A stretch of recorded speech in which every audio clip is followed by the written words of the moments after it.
எப்படியாவது மீட்டு எடுக்கணும் அப்படின்னு சொல்லிட்டு எல்லாருக்குமே ஏதாவது ஒரு விதத்துல ஆர்வம் இருக்குது மனோஜை தவிர. இந்த கடனை வாங்குறதுக்கு காரணமே வீடு கைவிட்டு போறதுக்கு காரணமே வந்து இந்த மனோஜ் தான். ஆனா எந்த ஒரு கில்ட்டியும் இல்லாம எந்த ஒரு மனசுல கஷ்டமும் இல்லாம ரொம்ப ஜாலியா ரோகிணி கூட வந்து சுத்திட்டு இருக்கிறாரு இந்த மனோஜ்.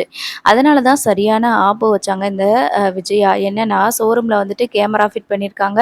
அந்த கேமரா வழியா வந்து யார் கடைக்குள்ள வாரா, போறா அப்படிங்கிறது எல்லாத்தையுமே தெரிஞ்சுக்கலாம் அப்படின்னு சொல்லிட்டு, ஜீவா வந்து விஜயாவோட செல்லுல வந்து ஃபிட் பண்ணி குடுக்காங்க. ஸோ அப்ப ரோகிணி வரும்போது விஜயா வந்து கேமரா வழியா பார்த்தது மட்டும் இல்லாம மைக்க ஆன் பண்ணி பேசுறாங்க. "உன்னை யாரு கடைக்குள்ள வர சொன்னா?" அப்படி இப்படின்னு சொல்லிட்டு என்னென்னமோ பேச்சு பேசிட்டாங்க. இன்னும் யார மயக்குறதுக்காக வந்துகிட்டு இருக்கிற? என் பிள்ளைய விட்டுரு. உனக்கு வேற யாரும் கிடைக்கலையா? அப்படி இப்படின்னு சொன்னதுனால, ரோகிணிக்கு வந்து மனசு கஷ்டமாயிருது. அவங்க அங்கருந்து போயிர்றாங்க. ஸோ இந்த மனோஜுக்கு கொஞ்சம் கூட வந்து புத்தியே இல்ல. மனோஜுக்காக விஜயா இந்த அளவுக்கு மத்த எல்லாரையும் தூக்கி எறிஞ்சு பேசிட்டுருக்காங்க. ஒரு நாளைக்கு மனோஜே வந்துட்டு விஜயாவ வேண்டாம். நான் ரோகிணி தான் எனக்கு வேணும். நீங்க சொல்றத நான் கேட்க முடியாது அப்படின்ற சொல்ற காலம் வரும். அதுக்காக நம்ம வெயிட் பண்ணி காத்துட்ருப்போம். கண்டிப்பா வரும். சரி இப்போ நம்ம முத்துவும், மீனாவும் வந்து பார்த்தீங்கன்னா, கிருஷ்ணாராம் லாயர் கிட்ட போய் பேசுவாங்க. அவங்க வந்து என்ன சொல்றாங்கன்னா, நம்ம வந்து கோர்ட்ல ஓப்பன் பண்ண உடனே ஸ்டே ஆர்டர் வாங்கிர்லாம். ஆனா, முதல்ல நீங்க வந்து ஒரு ரூ. 10,00,000 பணத்த வந்து நீங்க கோர்ட்ல கட்டணும். அப்பதான் அவங்க வந்து ஃபைனான்ஸ் சைட்ல வந்து இவங்க வந்து ஒரு சப்போர்ட் பண்ணி குடுப்பாங்க. அ அஷ்யூரன்ஸ் குடுப்பாங்க. இவங்க வந்து பணத்த கட்டிருவாங்க அப்படின்னு சொல்லிட்டு ஒரு நம்பிக்கை குடுப்பாங்க. அதனால நமக்கு டைமும் குடுப்பாங்க. கால அவகாசம் குடுத்தாங்கன்னா, அதுக்குள்ள நம்ம வந்து பணத்த கட்டி முடிச்சிரலாம். அதனால கோர்ட்டுக்கு நம்பிக்கை குடுக்குற மாதிரி முதல்ல ஒரு ரூ. 10,00,000 கட்டணும் அப்படின்னு சொல்லி கிருஷ்ணாராம் நாயர் சொல்றாங்க.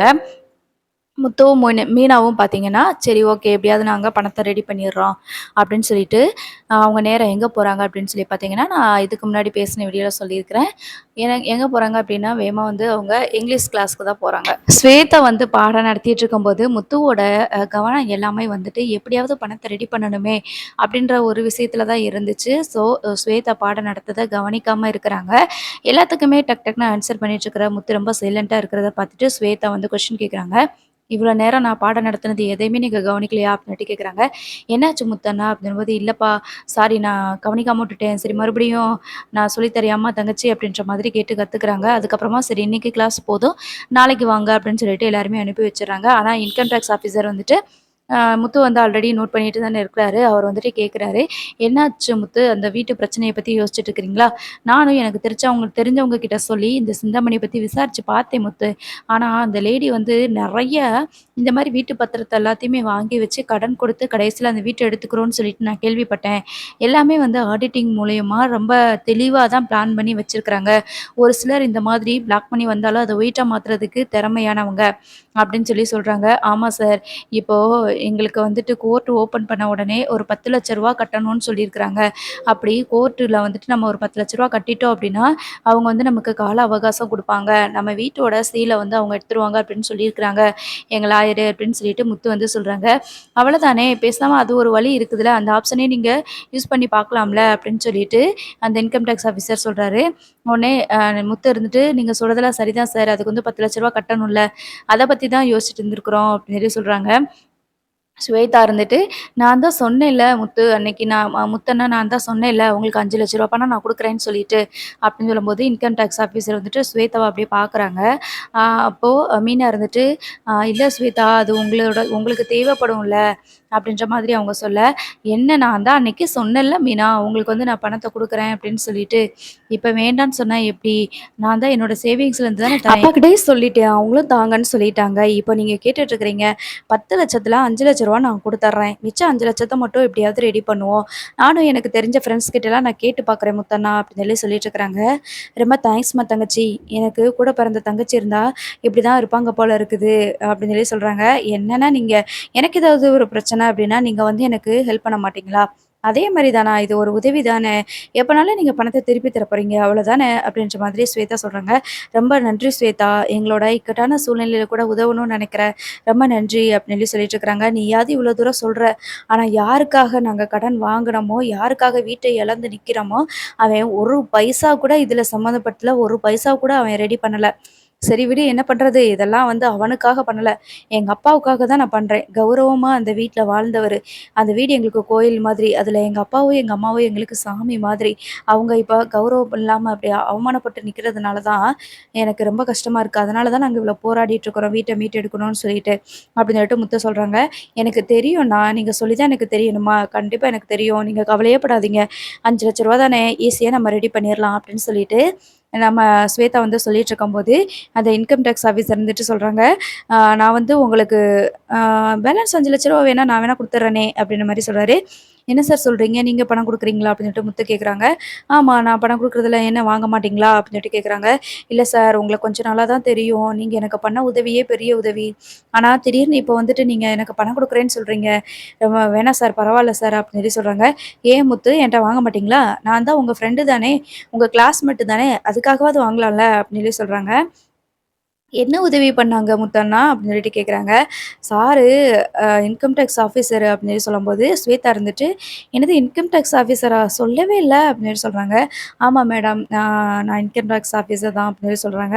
"அப்புறம் எதுக்கு நீங்க எங்ககிட்ட சொல்லவே இல்ல? நீங்க எதுக்கு சார் இங்கிலீஷ் கத்துக்க வரீங்க?" அப்படின்னு சொல்லும்போது, "யாரா இருந்தாலும் இங்கிலீஷ் கத்துக்க வரலாம்ல. இங்கிலீஷ்ல இன்னும் நமக்கு பெட்டர் நாலேட்ஜ் கிடைக்கணும் அப்படின்னா கத்துக்கலாம் தானே, அதில தப்பு இல்லைல்ல" அப்படின்னு சொல்லி சொன்னாங்க. "தாராளமா சார். உங்கள மாதிரி ஆட்கள் வர்றதில அ இப்படி அழகா வாண்டடா நீங்க வந்துட்டு கத்துக்கிறீங்க. ஏதோ ஒரு சேவை மனப்பான்மையோட கத்துக்கிறீங்க. இதுவே பெரிய விஷயம் தான் சார்" அப்படின்னு சொல்லிட்டு இருக்கிறாங்க. "அப்புறம் என்ன, இப்ப தான் எல்லாருமே ஒரே ஃப்ரெண்ட் ஆயிட்டோம். உங்களுக்கு தேவையான பணத்த நான் குடுக்குறேன். எனக்கு இதே மாதிரி நீங்க திருப்பி குடுத்துருங்க சரியா?" அப்படின்னு சொல்லிட்டு அவர் சொல்றாரு. "ரொம்ப நன்றி சார். இந்த உதவிய நான் கொஞ்சம் கூட எதிர்பார்க்கவே இல்ல. எனக்கு கடவுள் மாதிரி வந்து நீங்க 2 பேரும் உதவி பண்றீங்க. முன்ன பின்ன தெரியாத நீங்களே எனக்கு இவ்வளோ உதவி பண்ணணும்னு நெனைக்கும்போது எனக்கு ரொம்ப சந்தோஷமா இருக்கு சார்" அப்படின்னு சொல்லி சொல்லும்போது, "நல்லவங்களுக்கு என்னைக்கு நம்ம உதவி பண்ணதுல தப்பே இல்ல முத்து" அப்படின்னு சொல்லிட்டு அவர் சொல்றாரு. அதுக்கப்புறமா வீட்டுக்கு போறாங்க. வீட்டுக்கு போனதுமே வந்து அண்ணாமலை அப்பா கிட்டயும், விஜயா கிட்டயும் இத பத்தி சொல்றாங்க. "இன்னைக்கு கோர்ட்டுக்கு போனோம். கிருஷ்ணராம் நாயர பார்த்துட்டு வந்தோம். அவங்க வந்து நம்மளோட வீட்ட மீட்கிறதுக்கு ஒரு வழி சொல்லியிருக்காங்க" அப்படின்னு சொல்லி சொல்றாங்க. "ஒரு வழி சொல்லியிருக்காங்களா? என்னடா சொல்லியிருக்காங்க? அப்ப உடனே அத செய்ய வேண்டியது தானே?" அப்படின்னு விஜயா கேட்குறாங்க. "இரு முதல்ல அவன பேச விடு" அப்படின்னு சொல்லிட்டு அண்ணாமலை அப்பா சொல்ல, உடனே முத்து இருந்துட்டு, "ஆமாப்பா, நம்ம வந்து கோர்ட் ஓப்பன் பண்ண உடனே ஸ்டே ஆர்டர் வாங்கிர்லாமா? ஆனா அதுல ஒரு சிக்கல் இருக்குப்பா" அப்படின்னு சொல்லி சொல்றாங்க.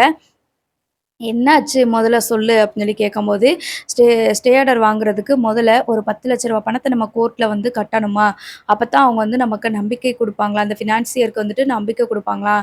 அந்த ஃபினான்சியல் சைடு வந்துட்டு இவங்க பணத்த கட்டிருவாங்க அப்படின்னு கால அவகாசம் நமக்கு வந்து டைம் கேட்டு குடுப்பாங்களாம்ப்பா. அதுக்கு முன்னாடி நம்ம கட்டிர்லாமா? முதல்ல கோர்ட்டுக்கு வந்துட்டு ஒரு நம்பிக்கை வரணும் அப்படின்னா, நம்ம வந்து கொஞ்சம் பணத்தையாவது நம்ம முதல்ல கட்ட வேண்டியது இருக்குமா?" அப்படின்னு சொல்லி சொல்றாங்க. ரூ. 10,00,000 கட்டணுமா? இன்னும் 2 நாளைக்குள்ள ரூ. 10,00,000 எப்படி ரெடி பண்றது? இதுக்கு தான் சொல்றது. இப்ப 10,00,000க்கு எங்க போக?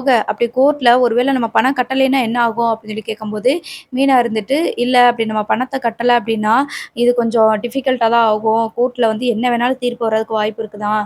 ஸ்டே ஆர்டர் வந்து குடுக்காம கூட போகலாமா? ஜப்தி பண்றதுக்கு வாய்ப்பு இருக்குது. ரூ. 10,00,000 கட்டிட்டா நமக்கு ஸ்ட்ராங்கா நம்ம பக்கம் தீர்ப்பாயிரும்னு சொல்றாங்க. வீடு நம்ம கைக்கு கிடைச்சிரும்னு சொல்றாங்க" அப்படின்னு சொல்லி சொல்றாங்க. "இதுக்கு தான் சொன்னேன். உன்னோட பதவிய ராஜினாமா பண்ணி குடு" அப்படின்ட்டு. "இந்த 2 நாளைக்குள்ள ரூ. 10,00,000 உங்களால எப்படி பெரட்ட முடியும்?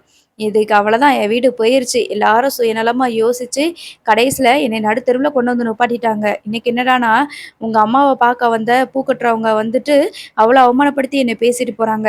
அந்த அதிகாரம் பண்ணுச்சே இந்த அம்மா, இப்ப வந்து இப்டி நடு ரோட்ல நின்னுட்டுருக்குது. இவங்க வீட்ல ஒரு வாய் கஞ்சிக்கு உட்காந்துருக்குன்னு சொல்லிட்டு, எவ்வளவோ பேர அவமானப்படுத்துறாங்க. இப்டி நீங்க எல்லா இடத்துலயும் போயி, நீங்களும் சொல்லி சொல்லி வைக்கிறீங்க அப்டின்னு சொல்லி சொல்லிட்டுருக்காங்க. அப்போ அண்ணாமலை அப்பா இருந்துட்டு, யாருமே எதுவுமே சொல்லல. இதுக்கெல்லாம் காரணம் நீ தான் அப்டின்னு சொல்லி சொல்லிட்டுருக்காங்க. அப்போ நம்ம அண்ணாமலை அப்பா அதுக்கப்புறம் முத்துக்கிட்ட இருந்துட்டு, "சரி அவ சொல்றத விடுறா, இப்ப என்ன பண்ண போற முத்து?" அப்டின்னு சொல்லி கேட்குறாங்க. "ரூ. 10,00,000 ரெடி பண்ணிட்டேன்ப்பா" அப்டின்னு சொல்லி சொல்றாங்க. சொன்னதுமே வந்துட்டு அண்ணாமலை அப்பா இருந்துட்டு, "ரூ. 10,00,000 ரெடி பண்ணிட்டியா? உனக்கு எப்புட்றா ரூ. 10,00,000 கிடைச்சுச்சு?" அப்படின்னு சொல்லிட்டு கேட்குறாங்க. உடனே விஜயா இருந்துட்டு, "என்னடா எங்கேயாவது பணத்த எடுத்துட்டு வந்துட்டியா? உனக்கு எப்படி ரூ. 10,00,000 கிடைச்சுச்சு?" அப்படின்னு சொல்லிட்டு கேட்குறாங்க. "ஏம்மா, நல்லவங்களுக்கு எப்பயுமே உதவி பண்றதுக்கு ஆளுங்க இருப்பாங்கம்மா" அப்படின்னு சொல்லி சொல்றாங்க. "பாத்துடா அது வேற. நான் எனக்கு இப்படிதான் கூடவே இருக்கிறவங்க பணத்த குடுத்து குடுத்து தான் அந்த சிந்தாமணி வீட்டு பத்திரத்த எழுதி வாங்கி வச்சுக்கிட்டு இப்ப இந்த ஆட்டம் ஆடிக்கிட்டு இருக்கிறா. நம்ம நிலைமையே தலைகீழா மாறிருச்சு.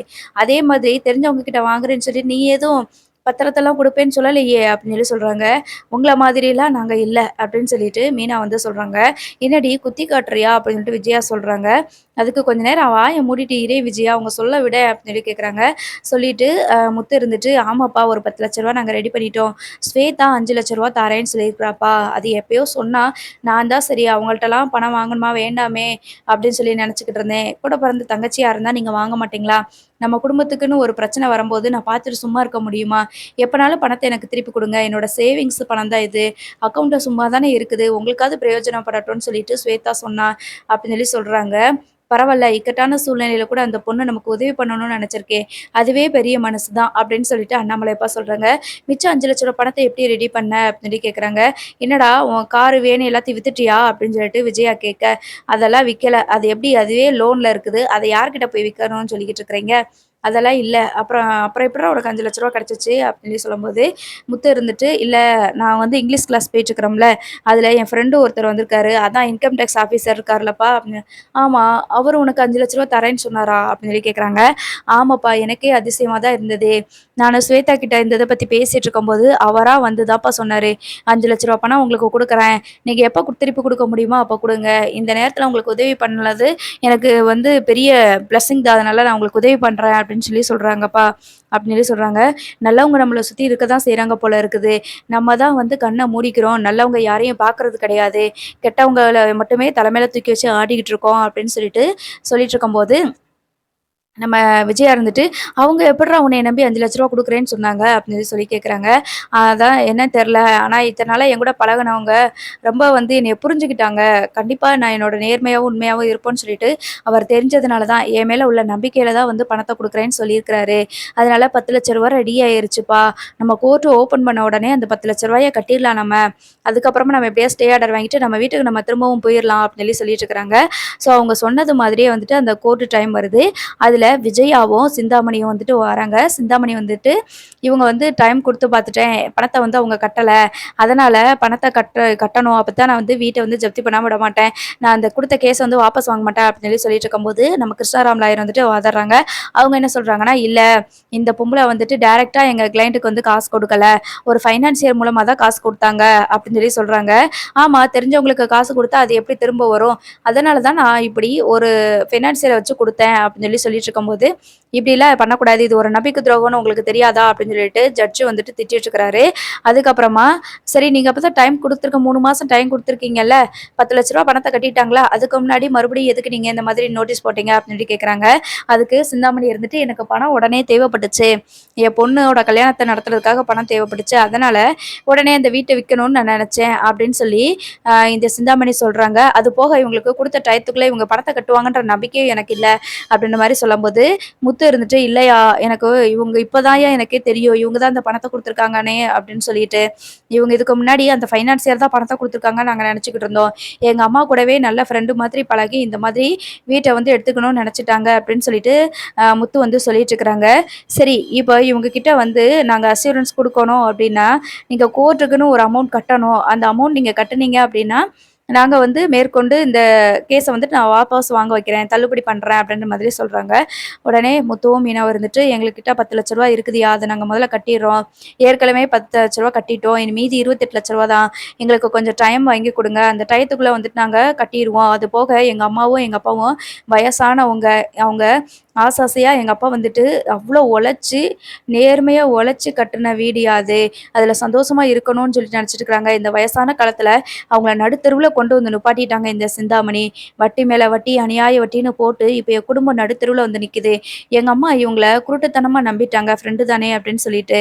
அத வந்து இவங்க சாதகமா பயன்படுத்திக்கிட்டாங்க. அப்படின்னு சொல்லிட்டு முத்து சொல்றாங்க. ஸோ இவங்க வயசானவங்க அப்படிங்கிறத ஜட்ஜ் ஐயா வந்துட்டு புரிஞ்சுக்கிட்டு என்ன பண்றாரு அப்படின்னா, அவங்களோட வீட்டு சீல வந்து எடுத்துற சொல்லிறாரு. வீட்ட வந்து ஜப்தி பண்ணக்கூடாது அப்படின்னு ஸ்டே ஆர்டர் குடுத்துர்றாரு. ஸோ இப்ப மீதி இருக்கிற பேலன்ஸ் அமௌண்ட் 28,00,000 நீங்க 6 மாசம் டைம் எடுத்துக்கோங்க. அந்த டயத்துக்குள்ள அவ்வளோ பணத்தையும் நீங்க கட்டி முடிக்கணும் அப்படின்னு சொல்லிர்றாங்க. அது போக சிந்தாமணி வந்துட்டு, அப்படிலாம் விட முடியாதுய்யா அப்படின்னு சொல்லும்போது, நீங்க நெறைய ஃபோர்ஜரி வேல பார்த்துருக்கீங்க. ஒருத்தவங்க கிட்ட பணத்த நீங்க நேரடியா குடுக்கல. இந்த மாதிரி சம்மந்தப்பட்ட ஆளுக்கு நேரடியா குடுக்காம இன்னொரு ஆள வச்சு குடுத்துருக்கீங்க. அது போக அவங்களோட நம்பிக்கைய வந்து நீங்க உடைச்சிருக்கீங்க. நம்பிக்கை துரோகம் பண்ணியிருக்கீங்க. இந்த மாதிரி நெறைய விஷயங்கள் பண்ணியிருக்கீங்க. அவங்க கிட்ட சொல்லாமலே நீங்க வந்து சீல் வைக்கிறதுக்கு ஏற்பாடு பண்ணியிருக்கிறீங்க. ஸோ இதெல்லாம் வந்து பார்த்தோம் அப்டின்னா, கண்டிப்பா நான் இந்த இத வந்து ஷேடர் குடுக்குறது தான் கரெக்ட்டா இருக்கும். இன்னும் 6 மாசத்துக்குள்ள பேலன்ஸ் அமௌண்ட் கட்டுவாங்க. அப்படி 6 மாசத்துக்குள்ள அவங்க பணம் கட்டல அப்டின்னா, அதுக்கப்புறமா இந்த கோர்ட் வந்துட்டு தாராளமா அத வீட்ட ஜப்தி பண்றதுக்கான வாய்ப்ப வந்து குடுக்குது அப்படின்ற மாதிரி ஜட்ஜ்மென்ட் பண்ணிருவாங்க. ஸோ ரொம்ப சந்தோஷத்துல இப்ப முத்துவும், மீனாவும் ரொம்ப ஹேப்பியா இருப்பாங்க. விஜயாவையும் கூப்பிட்டுக்கிட்டு நேரா அவங்க வீட்டுக்கு போறாங்க. முத்து, மீனாவோட வீட்டுக்கு போயிட்டு, ஆ நம்ம மீனாவோட அம்மாகிட்ட வந்து "இத்தன நாளா எங்கள பார்த்துக்கிட்டதுக்கு ரொம்ப நன்றி" அப்படின்னு சொல்லிட்டு, அங்கருந்து ரொம்ப சந்தோஷமா வந்துட்டு கிளம்புறாங்க. அண்ணாமலை அப்பா கிட்ட "நான் சொன்னது மாதிரியே உங்கள திரும்பவும் நம்ம வீட்டுக்கு கூட்டிட்டு போறோம்ப்பா. இன்னும் 6 மாசத்துக்குள்ள மிச்ச பணத்த நம்ம கட்டிடலாம்னு" சொல்லிட்டு, சந்தோஷமா எல்லாருமே வந்து திரும்பவும் அந்த வீட்டுக்குள்ள போறாங்க. பார்ப்போம்.